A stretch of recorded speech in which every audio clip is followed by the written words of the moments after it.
తిరుమలలో శ్రీవారి గడ్డం కింద పచ్చకర్పూరం ఎందుకు పెడతారు? దాని మహత్యమేమిటి? తిరుమల శ్రీ వెంకటేశ్వర స్వామివారి ఆలయంలోని మూల విరాటు గడ్డం కింద నిత్యం పచ్చకర్పూరంతో అలంకరిస్తారు.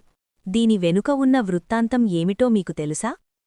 స్వామి అలంకరణ కోసం పుష్పనందనవనాన్ని పెంచాలని రామానుజాచార్యులవారు తన శిష్యుడు అనంతాళ్వార్ను ఆదేశిస్తారు.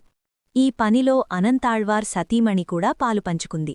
గర్భవతిగా ఉన్న ఆమె తవ్విన మట్టిని గంపలో తీసుకెళ్లుతూ అలసి కింద పడిపోతుంది. దీన్ని గుర్తించిన శ్రీనివాసుడు బాలుని రూపంలో ఆమెకు సాయపడతాడు. దైవకార్యంలో ఇతరులెవ్వరూ జోక్యం చేసుకోకూడదంటో ఆ బాలుడిని అనంతాళ్వార్ కొడతాడు. గడ్డంపై దెబ్బ తగలడంతో బాలుడు అదృశ్యమైపోతాడు. తర్వాత అనంతాళ్వార్ ఆలయానికి వెళ్లి స్వామిని దర్శించుకుంటాడు. గడ్డంపైనుంచి రక్తం కారడం చూసిన అనంతాళ్వార్ ఆ బాలుడు శ్రీహరేనని గ్రహించి రక్తం కారకుండా పచ్చకర్పూరం పెడతాడు.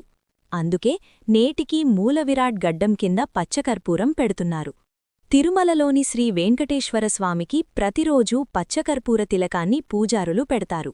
భక్తులు వెంకటేశ్వరునికి కానుకలు సమర్పిస్తే దేవాలయ అధికారులు భక్తులకు పచ్చకర్పూరాన్ని పోస్టు ద్వారా అందజేస్తారు. మరి ఈ పచ్చకర్పూరాన్ని ఎలా వినియోగిస్తే ఎలాంటి ఫలితాలుంటాయి? స్వామివారి పచ్చకర్పూరాన్ని కుంకుమలో కలిపి నుదుటికి పెట్టుకుంటే సాక్షాత్తూ వెంకటేశ్వరస్వామి అనుగ్రహం ఎప్పటికీ ఉంటుంది. స్వామివారి ప్రసాదమైన పచ్చకర్పూరాన్ని పాలలో వేసుకుని తాగితే స్వామివారి ప్రసాదం సేవించినంత ఫలితం ఉంటుంది. స్వామివారి పచ్చకర్పూరాన్ని కుంకుమ పువ్వు రెంటినీ కలిపి డబ్బుల డబ్బాలో పెట్టుకుంటే ధనలాభం కలుగుతుంది.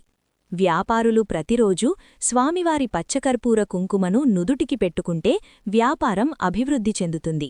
స్వామివారి పచ్చకర్పూరంతో హోమం చేస్తే అన్నీ వశీకరణమవుతాయి. స్వామివారి పచ్చకర్పూరాన్ని తీపి పదార్థాలతో కలిపి దేవునికి నైవేద్యంగా పెట్టి దానం చేస్తే ఆ ఇంట శుభకార్యాలు త్వరగా జరుగుతాయి. స్వామివారి పచ్చకర్పూరాన్ని దేవాలయానికి దానం చేస్తే రాజసన్మానం, సంఘంలో గౌరవ మర్యాదలు లభిస్తాయి. స్వామివారి పచ్చకర్పూరాన్ని బ్రాహ్మణులకు దానం చేస్తే అన్ని పనులు శీఘ్రంగా జరుగుతాయి. స్వామివారి పచ్చకర్పూరం పాలతో మంగళవారం సుబ్రహ్మణ్యస్వామికి అభిషేకం చేసి ఆ పాలను తాగుతూ ఉంటే అన్ని రకాల గర్భదోషాలు నివృత్తి కలిగి సంతానం లేనివారికి సంతానం యోగం కలుగుతుంది. స్వామివారి పచ్చకర్పూరం కలిపిన నీటిని ప్రతిరోజూ తాగితే గ్యాస్ట్రిక్ సమస్య, దంత దుర్గంధం దరిచేరవు. స్వామివారి పచ్చకర్పూరాన్ని నీటిలో కలిపి ముక్కు, యద, నుదుటికి రాసుకుంటే తలనొప్పి, జలుబు నయమైపోతాయి. స్వామివారి పచ్చకర్పూరాన్ని కొబ్బరి నూనెలో కలిపి తలకు పెట్టుకుంటే జుట్టు సుగంధమయమవుతుంది. ఈ వీడియో మీకు నచ్చిందా?